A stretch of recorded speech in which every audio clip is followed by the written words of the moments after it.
Welcome back to part two, week 12 of self-imposed quarantine. Well, not really self-imposed. I would be there if I could. I actually miss you guys. Weird that we'd say that, but hey, what it is. Not everything can be a beach, right? So life's a beach, not always. Not every coast is sandy and beachy and awesome. So the other type of coast we have are rocky coasts. And I was thinking of a really bad joke about, Rocky Balboa, but couldn't really get one going. So the big difference with rocky coasts is usually, excuse me, the water is deeper, much closer to the coastline. So what happens is with a sandy beach, if you've ever been in Lake Michigan, right, you can actually walk out into the water quite a long distance before it goes over your head. Whereas in a rocky coast, you wouldn't be able to do that. Because the water is deeper, closer to the coast, what happens is wave energy isn't expended on the seafloor. I haven't really talked about waves, but just know this, that when you see a wave in the water, what you see is only the top third of current. So a wave is the top third, and then 2/3 of that current is below the water. If it's in deep water, that means that the wave action isn't touching the bottom of the water and it moves pretty fast. But when it hits the bottom of the ocean, it starts to slow down. That's why waves eventually break and fall over. But what happens is when the waves start hitting the bottom of the ocean, the seafloor, as it gets shallower, that takes some of their energy. It's almost like putting on the brakes on this energy within the wave. And so beaches experience less energy. In other words, rocky coast, because it's deeper, the waves get much closer to the shore. So it's almost like you're driving closer and closer to a wall with your car, and you hit the brakes at the last minute. And what happens is those waves hit the coast with much more power. And within that power is a lot of energy within the currents that basically smashes things into rocks and breaks them down. And so that's why we see these amazing uh, seascapes where we have these big rocky coasts and cliffs. And in other words, what you can't see in here is that waves are very powerful, right? And a lot of energy. So some of the landforms we'll see right here. And this one is interesting. This actually right here you can't see. This is Cabo San Lucas, which is here in Baja Peninsula. Are sea caves. Water over thousands and millions of years has hit this big rocky cliff here and carved out a little cave, like here. Another thing you'll see, it basically gouges these notches into the coastline. They call these embayments, kind of like little bays. And in between, where the land sticks out, they call those headlands. Sometimes you'll have these big, huge cliffs, right? And the waves just wear away at it, and they wear at the bottom part. Maybe the rock is softer, and they wear under it, and all of a sudden it collapses. You have like a rock arch or a sea stack. So all these really unique forms. Another one you'll see is what they call the wave cut notch. So here, this rock right here, the rock is softer here than here. So this rock is being basically eroded by the water faster. And eventually, if it gets too far, it'll collapse. I love these wave cut benches. So at high tide, this is covered up by water, but at low tide, it's not. And you get these really unique, almost like a shelf out in the water. There's a lot of these actually in Door County, Wisconsin, if you ever have a chance to go. Now, that's the physical aspect of beaches. Now let's move on to the political aspect. And the big question right here, and we've talked about this, right? So the coast is where land meets the sea, but who owns the sea? And so, at the coast, who owns that? So if you go to the east coast of the United States and you step out into the Atlantic Ocean, are you still in the United States? Well, there's been a lot of international treaties about this, and here's the general consensus. Most countries agree that the first 12 miles from the coastline out is territorial water. So let's just say you're in California and you're in a boat and you go out in the ocean. If you go 12 miles from shore, you're still in the United States. So United States laws still exist. You have to follow laws. Other countries cannot enter that zone unless they have permission. Any kind of economic goods in here, fishing, oil in the bottom of the ocean here, this is all part of the United States, just like it would be on land. You could make the argument that right in Lake Michigan, right, go here. Now, let's keep on going further out. You go a little further out, after 12 miles, so between 12 and 200 miles, This is what they call the exclusive economic zone. For sure, we're going to call it the EEZ. So this is international waters, and that, like, say for instance, if this was California, China could sail a ship through here, no big worry. But the water here, within this water and underground, United States has first rights to fisheries. So any fish that's caught here, it's United States fish first. Other countries could fish here if we allow them, but we have first rights. If there's oil down here, they want to drill for oil. This actually happens in the Gulf of Mexico quite a bit. Most of the oil rigs in the Gulf of Mexico are more than 12 miles off the coast of Texas or Louisiana, but they're within our EEZ. So we have first right to drill. Now, the next big change right here, it happens right here between 200 and 300 miles away from shore. So that's what, from 200 miles away from the shore here, this is different. The water here is international. Anybody can fish, anybody can sail through here. But the bottom of the ocean here, this part is still part of an economic zone. So for instance, if you were drilling for oil out here, and some countries do that, waiting out that far away from coast, even though this is international waters, the land underneath the water is still part of the U.S. So this orange chunk is basically part of a nation. So this part of the water, and then here. But what about the other part? The part we call the high seas. This is international water. So anything that is more than 200 miles from land, or the bottom of the ocean that is more than 350 miles. So this is the middle of the Atlantic Ocean or the Pacific Ocean. Anybody has any right to anything. This is where you see a lot of fishing go on because not one country can make the laws. There isn't much mining because it's so deep. There are a few areas where it's not so deep, and those areas are actually very, very controversial because a lot of countries are trying to say that that's part of their economic zone.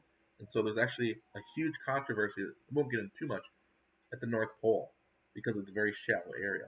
But generally speaking, this is kind of the boundary line between international and national interests.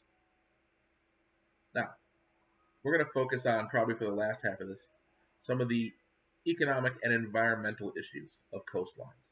Because again, this class is mainly about the human interaction with the natural environment. So, why are coastlines important? Well, first of all, I found it interesting that worldwide, 38% of everybody lives within 60 miles of the ocean. That's a decent amount of people. Think about cities like New York, Tokyo, Shanghai, London. These are all on the coast. Brazil, Rio de Janeiro, Buenos Aires. So large cities for various reasons. But look at the United States. All these counties are coastal counties. They have a coast, and they're including the Great Lakes, because that's almost like a miniature ocean, right? And our population is almost the same thing. 39% of our population lives near a coast. I mean, New York, Boston, Philadelphia, Washington, you go down Florida, New Orleans, Houston is right here, not too far away. Los Angeles, San Francisco. So, very important. Okay. If you think about this, in the United States, the people that go to the coast for a vacation, that go to Florida or go to, the dunes in Indiana, on average, they spend $10 billion a year. So in some of these areas, that's their whole economy is based on tourism. Coastal wetlands also work as a barrier. So there's a lot of areas here in Louisiana that are wetlands. They're kind of like marshes. You really can't live there. They're not quite dry. They're not quite wet.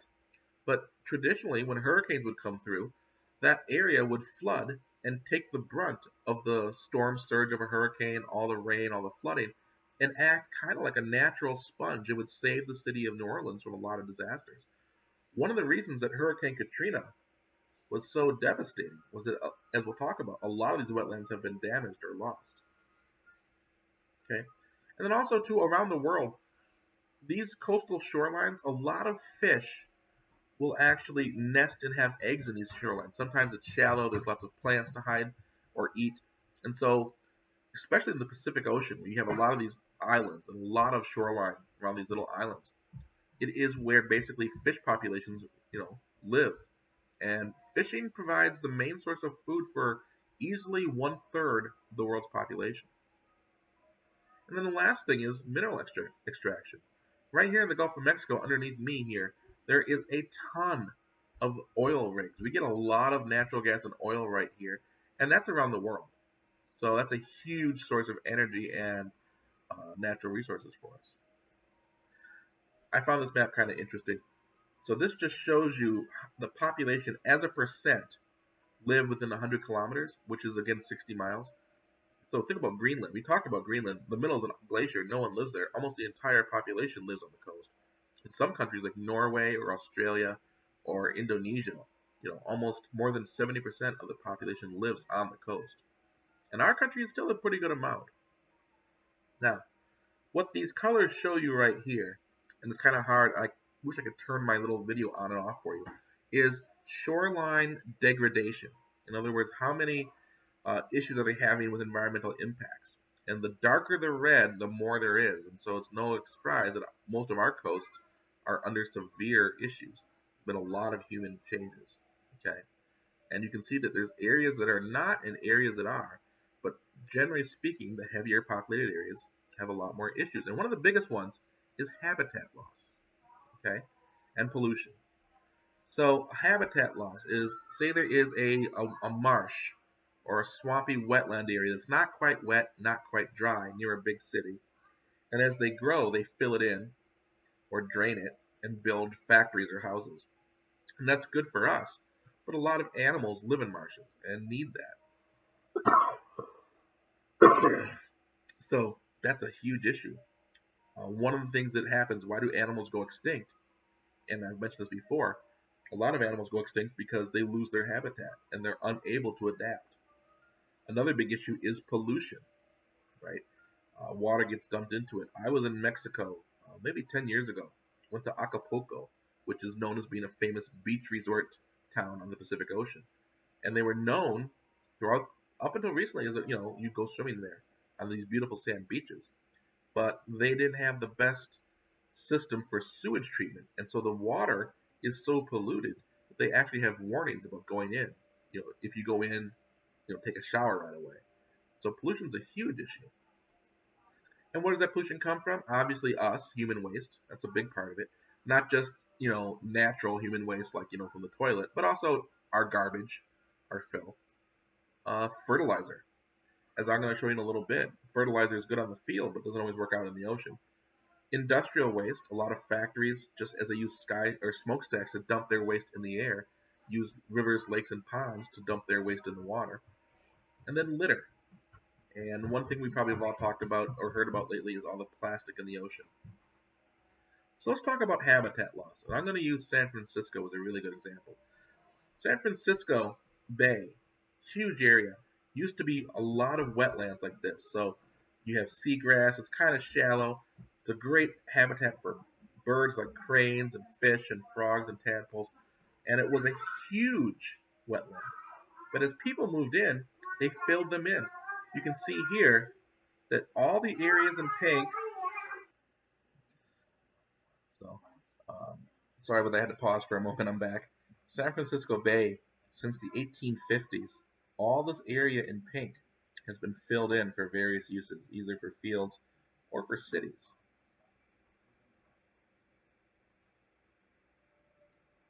In fact, right down here in downtown San Francisco, this is the original shoreline right here. And a lot of these little red dots here are boats that were docked, but as the city grew, some of these boats were abandoned. They were just left and filled up with garbage and dirt and packed in, and this is all landfill. So it's interesting actually in San Francisco, they've actually been able to sometimes, when they do excavations, uncover these old boats. But a lot of the wetlands have been filled in San Francisco, and this is just kind of an example. This has happened around the world. Most of Chicago's shoreline, in fact downtown, is filled in as well. It used to be the Lake Michigan used to come in as far as Michigan Avenue. That's why it's called Michigan Avenue. That was the original beach. So many wetlands are lost to that, but also increasingly in San Francisco, the wetlands that are left are also being subject to increasing levels of pollution from human sources as well. So when we look at pollution, we can kind of break it down into two main categories. And the first one is point source pollution, which means it comes from a single source. So over here, right, point source pollution, you have an animal feedlot. So the animals make waste, it goes right into the river. It comes from that single point. Or a sewage plant with a pipe, or a factory. So a single point source pollution, right, comes from one point, one source. It's usually easy to tell because it's just that one, but they don't give up that much pollution, which means that the pollution they extend, not that much. In other words, they only really pollute a very small area. So the pollution from a single point source is not as vast. The other one, get my mouse to work here, non-point source. Now this is different. This are things that come from a large area. So look over here. If you have a whole area like of many farms and golf courses, and they all leach in pesticides and herbicides into a river, it doesn't come from one single farm. It's from a whole region. A neighborhood. You have all these houses and all these streets and all these sewer outlets, or all these things. So a non-point source is not one, it's many, it's multiple, and it's diffuse, which makes it very difficult to identify which precise source. So if you know that the Chicago River is getting a lot of chemical pollution from farms, but you might not be able to tell what farm it is, as opposed to a pipe sticking in the water, then that's a non-point source. Sometimes you'll hear multiple point source as well. And because there's just many more sources, they also tend to create a bigger area of pollution. There's just more pollution they have. So let's talk about some non-point sources. So right here, this is actually some stuff that got into the Chicago River. Even though we try to say the river is much cleaner, there are still times when the river is subjected to sewage being dumped into it. All of the sewers in the city of Chicago, the street drains you see, that water gets put down and supposedly clean. But if it rains and the volume increases, the sewers, instead of backing up, will put the excess sewage into the river. So you can see here, this is Michigan Avenue right here. This is the Michigan Avenue Bridge. It's a rainstorm, and it overflowed the sewer, and now all that junk in the sewer was starting to be dropped into the river. So this comes from all up and down Michigan Avenue and downtown, and you really can't tell specifically where it's from. Sometimes you have a lot of areas with farms, so all that mud and stuff under the cows, or you have pig farms we talked about, right? All of those can combine and leak into the groundwater and get into lakes and rivers or flow off, okay? And one thing that happens is this phrase I have on top here, eutrophication. All of this runoff here, this area right here shows you the Mississippi River. So here's New Orleans, this is the Mississippi River, and all the rivers that flow into it. Any rain that falls in this area is going to eventually make it to the river into the Gulf of Mexico. And a lot of this area you can see green is farmland. This is some of the nation's most productive farms for corn and wheat and crops, where we grow pigs and cows and horses.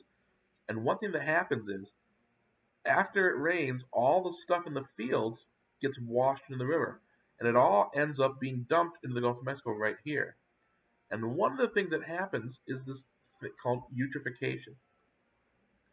All of this industrial and farmland waste, there's a lot of stuff in here, like fertilizers that get washed in the river, that is basically plant food. Fertilizer, a lot of stuff is nutrient rich. We're basically dumping from all of our farms fish food, or plant food, into the water. So it gets here to the Gulf of Mexico, and what happens is the little tiny algae and phytoplankton, they love this. It's like buffet time. They go nuts. They grow. You get that big green algae kind of scum on the surface. So with all that food in the water and the plants growing like crazy, you have a big, what they call a bloom. But here's what happens is, after these plants grow, then they die. And when they die and start to sink to the bottom of the water, they're eaten by other things, algae. They decompose, they rot. All plants then die, then rot. But that process of rotting, of those plants being eaten, takes oxygen out of the water. And so what happens is, you have this area in the water where there's very little oxygen. They call it a dead zone. And why is that? Because even though fish and plants live underwater, they still breathe oxygen just like we do. They just breathe it out of the water. If there's no oxygen, they either do one of two things. They swim away or they die. And so every year there's this huge, what they call a bloom, a dead zone. And this just measures in 2014, the darker the red, the lower the oxygen. Anything in this area, there's not enough oxygen in these areas that are red for fish or plants to live. Now, you may think, well, yeah, they can just swim away, no big deal. But one of the economic effects is there's a lot of people, fishermen, who live right here near the coast, who fish for shrimp. This is one of the most productive shrimp fishing areas in the world, and there's no shrimp there. And shrimp don't do as well in deeper water. So that's a very much an economic effect as well. Another non-point pollution, and some of the consequences. Again, these are the diffuse ones. Let's talk about plastics. And many of you have probably seen a picture like this, along the side of a road or a park. All this just waste and plastic. And most of it is, there's bottles and there's bags, but a lot of it is plastic. And unfortunately, the wind and the rain move a lot of that to the water. Many of us have seen issues like this along the lakefront, right? Just kind of collects there. And that's pollution. And it's non-point because this came from all different areas. It wasn't just one one area of the city, right? This all kind of accumulates in the water. Excuse me. But the problem is that most lakes and rivers eventually end up in the ocean. All these different colors, these are different rivers that end up in either the Gulf of Mexico, the Atlantic Ocean, or the Pacific Ocean. So here's the Colorado River, here's the Mississippi, right? So anything that gets blown into the water here, say in St. Louis, eventually gets downstream. So what's happening is that plastic is being washed into our oceans from around the world. It's a huge issue. In fact, it's such a big issue. This picture was taken in one of the deepest parts of the ocean. This is 7 miles down, and they found a plastic bag on the bottom of the ocean. So it's basically everywhere. And this picture is in the middle of the Pacific Ocean, about maybe 4,000 miles from land. So just they call this the Pacific Gear. Ocean currents kind of collect in the middle of the ocean and they stay here. And what you can see is that's just shockingly embarrassing as a species that we cause this. But what's even worse is as these plastics break down over time, they break down into smaller and smaller pieces. They call them microplastics, tiny little pieces. A lot of them are floating just below the surface. So the first foot of water is literally like a plastic soup. And besides that looking bad, one of the big issues with this is that sea life animals, they eat these things. They look like fish. Plastic bags floating in the water look a lot like jellyfish, and turtles eat them. Animals eat plastic, and what happens is it can get stuck in their bodies. They can't digest it. Oftentimes in Pacific Islands now, we find dead birds that their stomachs have exploded, but they've starved to death because all they've done is eat plastic, and they can't eat anymore. But they can't digest it, so they keep on eating, right? Not to mention that within these plastics are harmful chemicals. Plastics are made of oil and other artificial chemicals, so they're not very safe. Here's another non-point source of pollution. This factory right here is where my father worked for 45 years. I don't know if I told you this, but my father made toilet paper. That is where they make all the northern toilet paper in the world. It's Green Bay, Wisconsin. Green Bay, Wisconsin makes more toilet paper than any other place on earth. Charmin, Northern, Bounty, they're all made there, plus many other ones. Now, when you make toilet paper, one of the things that happens is to get that paper, that beautiful white color, you basically bleach the wood, because paper is wood, right? So you mush it and you bleach it. Use all these chemicals because no one wants, slivers in their toilet paper. Don't even think about that. But what do you do with that when you're done? And as you notice, it's on a river. That's the Fox River in Wisconsin. Most of these companies up until the 1980s dumped their pollution in the river, and it just flowed out into the Bay of Green Bay. And this whole area is heavily polluted. The bottom of the bay is so polluted with chemicals, PCBs, lots of different chemicals, mercury, aluminum, nitrates, that whenever they dredge the water or dig up the bottom to make it deeper for boats, they have to put it in a special place like here to hold it because the ground is too toxic to put anywhere else. So what are some of the consequences of this? Well, think about all the fish in there. If you're a fish or a little tiny plant, some of that pollution gets inside of you. And a lot of these chemicals, like mercury or uh, copper, in small amounts aren't harmful to you. They're toxic, but they're not going to kill you. But over time, as you're a fish, you keep on eating more plants that grew up with that pollution in them, and you get more and more pollution in your body. A lot of these chemicals uh, don't ever really go away. So mercury is toxic. In small amounts, it's not going to hurt you, but it never goes away. And if you eat something that has mercury in it, it sticks in your body. It hangs around in like your fatty cells. The more you eat, the more you get. So at a certain point, you basically get overdosed, and then you start having issues. So a fish or an animal that lives a long time, it builds up. They call that bioaccumulation. You're accumulating it. The other thing is this: small animals have tiny little amounts of these contaminants. So tiny little, bugs and little zooplankton that eat these plants, they get a small amount of the toxin. And then a fish eats a lot of these to grow. So it gets all those contaminants and it builds up. And a bigger fish eats a lot of these, and so he gets all of theirs. And so as you move up the peg, they call that biomagnification, because this fish had to eat so many of these and so many of these. And it is so severe that in Wisconsin, anywhere you go fishing on the dock, they have these huge posters. Bye bye. My son is going outside, so I have to wave. Bye bye. He gets a recess. I don't. I'm working hard for you. Yeah, right. Anyway, because of all of these issues and these fishes having all of these toxins, on any dock in Wisconsin, if you go fishing, you will see a sign like this from the Wisconsin Department of Natural Resources that tells you how often you should eat these fish. So these are tiny little fish, usually. You can eat these once a month. Anything more than once a month, and you run the risk of getting too much toxic chemicals in your body. You can eat these fish once every 2 months, and you should never eat these fish because they probably have too much toxin. They're probably too poisonous to eat. So that's how bad this is. This is just a public thing. In fact, if you're a pregnant or nursing woman, you're advised not to eat any fish. So that's all I've got for you. It's a two-part lecture. Please remember to wash your hands and do your quiz, and I will be talking to you in virtual class tonight.